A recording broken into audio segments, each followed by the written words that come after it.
Hello YouTube, it's about time we got our big brake kit from EBC fitted to our Fiesta. So that's exactly what we're going to do. Right, so what we've got here is the complete Apollo big brake kit from Mark 7 Fiesta. So big calipers, super light for what they are. We got the 300mm discs. Now these are two-piece fully floating. They're not just a two-piece. Fully floating makes a big difference. Go and Google it, but it's much better to have two-piece expansion, contraction and all that, less cracking of discs. The other thing we've got brake pads front, rear, brake lines, fitting kits, brackets, everything is here. When we get into it, I'll take you through the details. One thing to mention, we won't be doing the back now, even though they give me brake pads, because we haven't long done the EBC bluestuff pads on the rear, so they're in good nick. Not changing them just yet, but the future plan is to go to ST170 conversion on the rear, so that'll come soon. Right, so for now we're going to get ready to get it on the car. It's jacked up. I'm going to get the wheels off, we'll get them brakes off, and then we can get straight into getting these bad boys on. Also, let me just remind you before I forget, 15% off all EBC products at ebcbrakesdirect.com. Link in the description below, and the code you use is SPS15, all capitals, down below.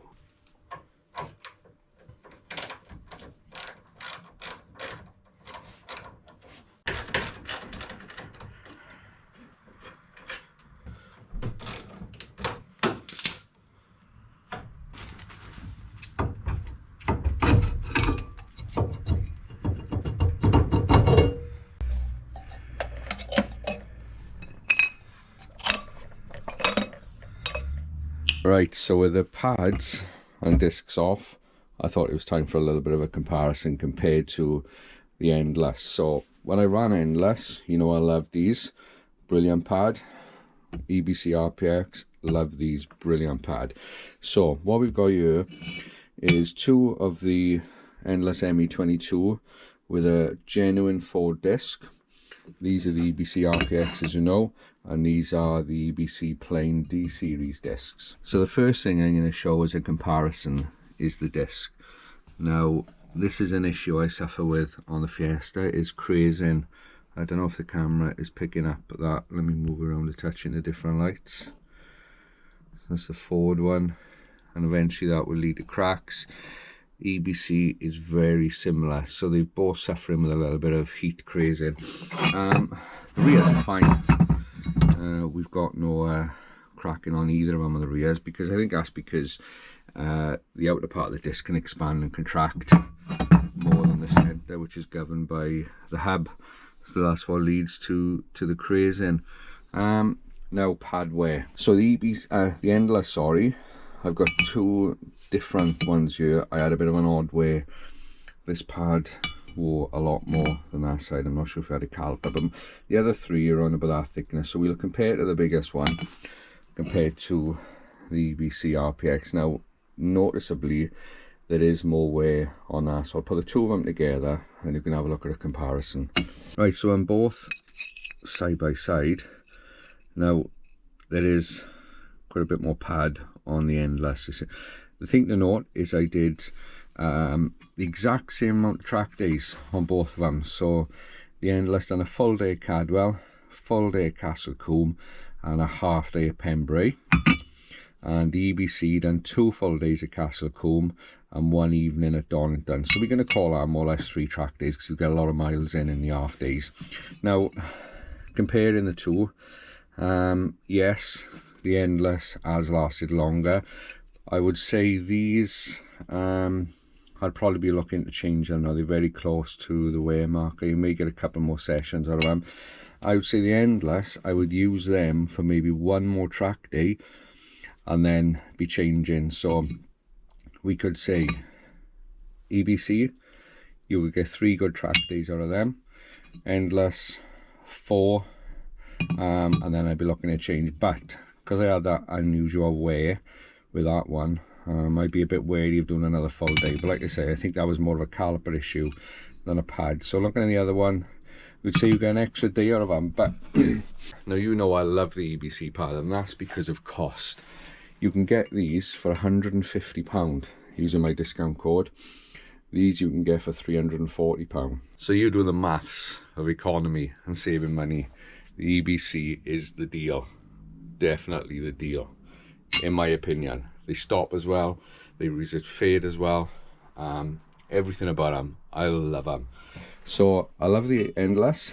I have nothing bad to say about them other than cost. I just don't think you need to spend £340 on a set of front pads. I really don't.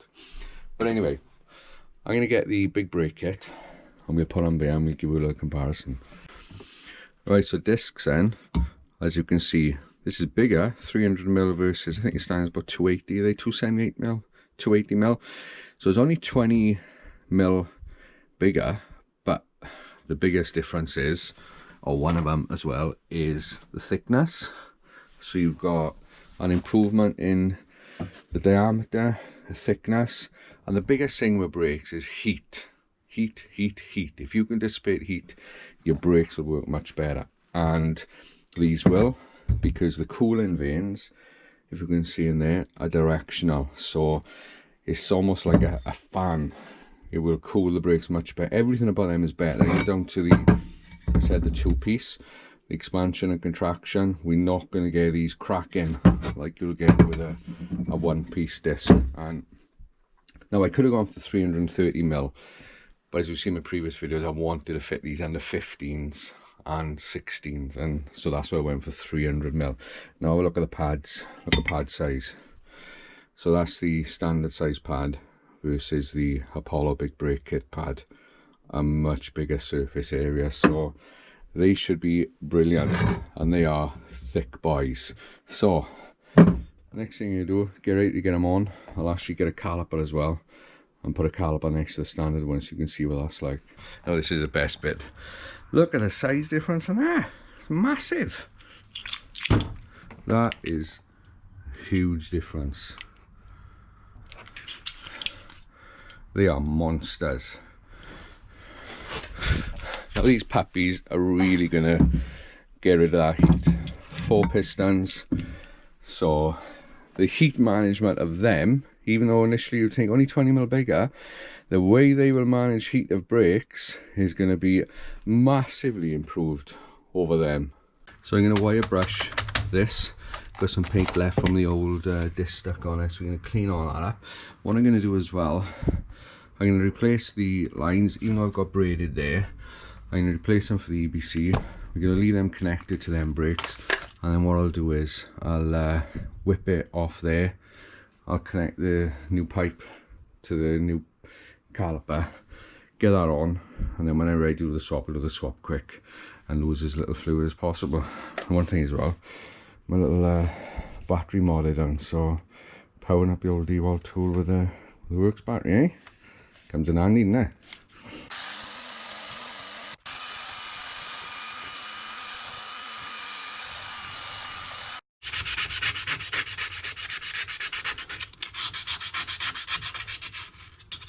Right, EBC provide a really good guide on everything you need to do fitting.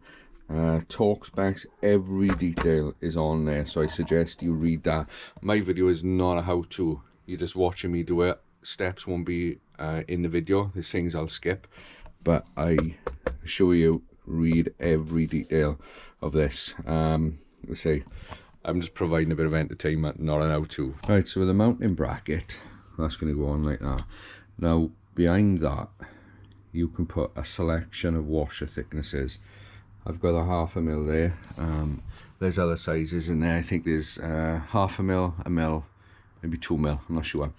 When I done the test I used a 1mm and it wasn't right, so I'm going to go for a 1/2mm, because what that does, it'll move the bracket in and out so you can centralize the caliper on the disc. Now you may have to adjust this, but like I say, all explaining instructions. I'm going to try with a 1/2mm, put it all together and then see if everything is centralized. If not, then you make adjustments.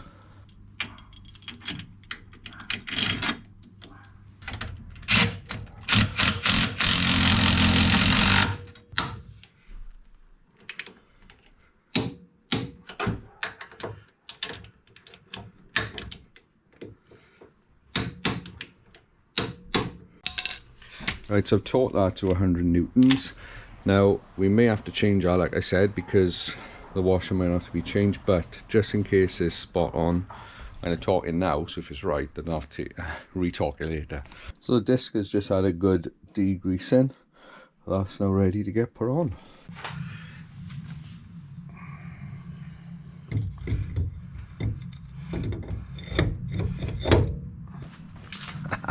That already looks good, doesn't it? Well, I've just bolted on a spacer now. That's just to keep the disc tight and flat. I'm going to be changing these spacers off the track. If you notice in there, you can see it looks like the stud is starting to pull through. Just see the taper over there in comparison to that. So these won't get used on the track, but for just a little test now, they'll be fine. What we're going to do now is plonk this caliper on, and then we can check that we got the right space in for it.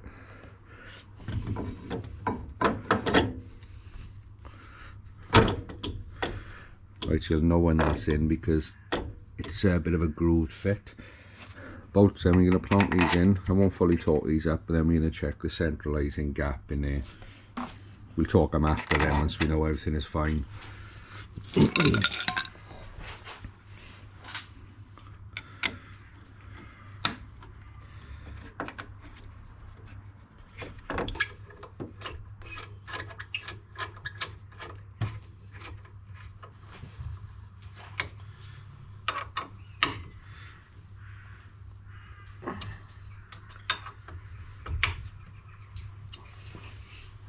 Right, so if I show you in here now, you should be able to see where that washer is important in getting spacing right. So you look there, you can see a gap from this bracket to the caliper, to the disc, and vice versa, and you're looking to get that centralised and even.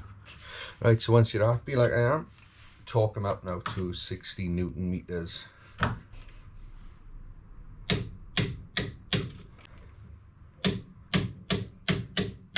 So next now I'm going to pull out this and we're going to put our pads in.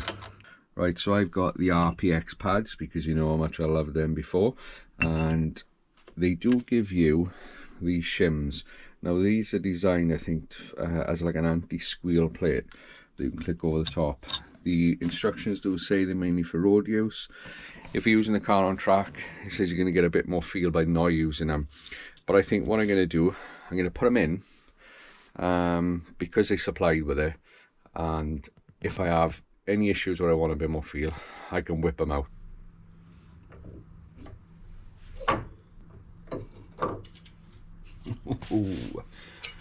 Right, so you got your spring plate. That's going to keep your pads nice and tight when we put the bolt and sleeve through. Brake line time. We're going to use obviously the bolt and the new washer supplied. Like I said, I'm not reusing that line, even though that would do the job. I want to go for the full EBC kit on the front, so we're going to replace that. So I'm going to get that bolted on, and then we'll do a swap there as quick as possible so we lose a minimal amount of fluid.